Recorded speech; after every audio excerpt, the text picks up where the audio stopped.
नमो नमः।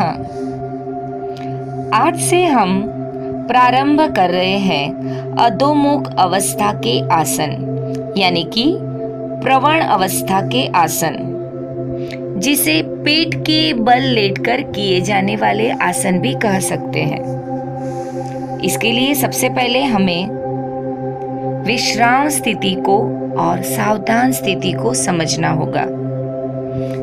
पहले आसन पर लेटकर हमें विश्राम स्थिति में आना है।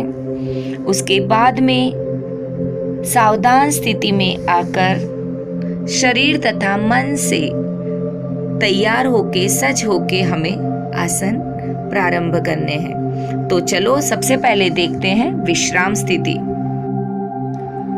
अपने आसन पर पेट के बल लेटकर एक पैर का घुटना मोड़कर दूसरे पैर के घुटने के पीछे के भाग पर टिका दे। दोनों हथेलियां एक दूसरे पर रखकर जिस तरफ का घुटना मोड़ा हो उस दिशा में गर्दन को मोड़कर दोनों हाथों को साथ में लाकर जो तल है हथेली के, तो उस हथेली पर गाल तथा हमारे कान को टिका देने हैं, रख देने हैं और आंखें बंद करके विश्राम करना है। ये हो गई हमारी पेट के बल लेटकर किए जाने वाले आसनों की विश्राम स्थिति। अब देखते हैं सावधान स्थिति। दोनों पैर एक दूसरे से जोड़कर रखें। पैरों की उंगलियां खींची हुई रखनी है। दोनों हाथ शरीर के बाजू में सीधे तथा हथेली जमीन पर लगाकर रखनी है। गर्दन सीधी रहेगी और हमारी चीन जमीन से लगी हुई रखनी है। आंखें खोल देनी है और नॉर्मल सांस प्रश्वास करना है। अब हम करेंगे भुजंगासन।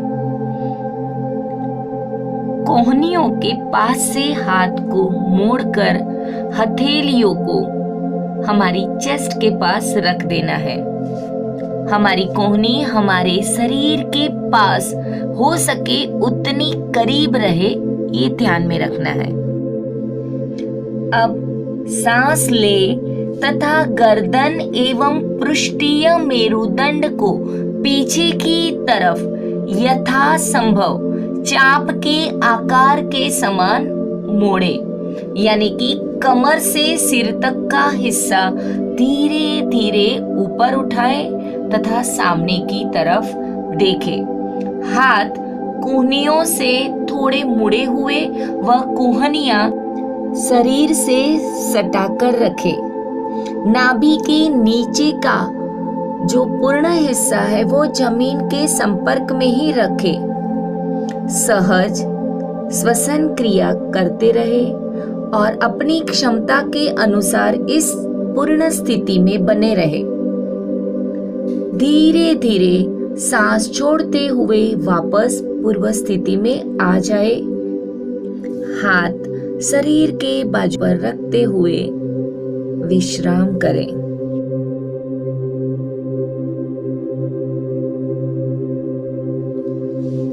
भुजंगासन किसे नहीं करना या कौन सी सावधानियां रखनी चाहिए, यह देखते हैं।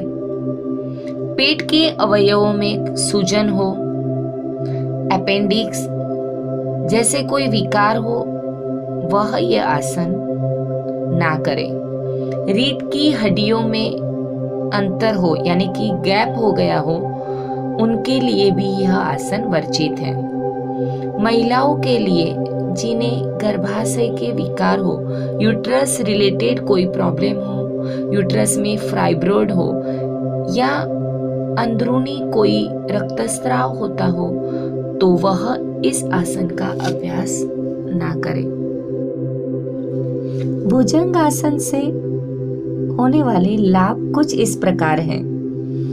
पृष्ठीय मेरुदंड में लचीलापन आता है।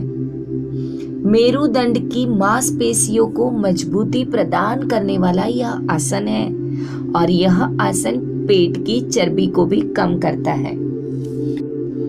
गर्दन के स्नायु, पीठ के स्नायु, रीढ़ की हड्डी तथा पेडू के स्थान की नाड़ियों का शुद्धिकरण होता है और उनकी कार्यक्षमता बढ़ती है। हम आसन की पूर्ण स्थिति में दीर्घ सांस प्रश्वास करते हैं। इसी कारण हमारे लंग्स की कैपेसिटी को भी यह आसन बढ़ाता है।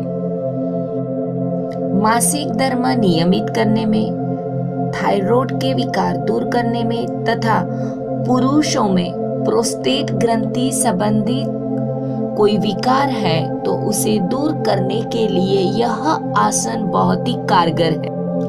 और हाँ, जो बैठकर काम करते हैं यानी कि टेबल वर्क करने वाले, ऑफिस में काम करने वाले लोग, उनके लिए तो ये आसन बहुत ही उपयोगी है। And specially in this pandemic situation, जो हम ऑनलाइन ज़्यादा वर्क करते हैं उनके लिए भी यह आसन लाभदायी है। ऑनलाइन काम करते समय या बैठकर जो हम काम करते हैं तो हमारा झुकाव आगे की तरफ रहता है, हमारी गर्दन नीचे की तरफ झुकी हुई रहती है, जबकि भुजंग आसन में इसकी विपरीत क्रिया होती है। इसीलिए यह आसन करने से गर्दन, पीठ और कंधों का दर्द भी दूर होता है। दोस्तों, इन सारे बेनिफिट्स के साथ आप इस आसन को अवश्य करें और इसका लाभ उठाएं।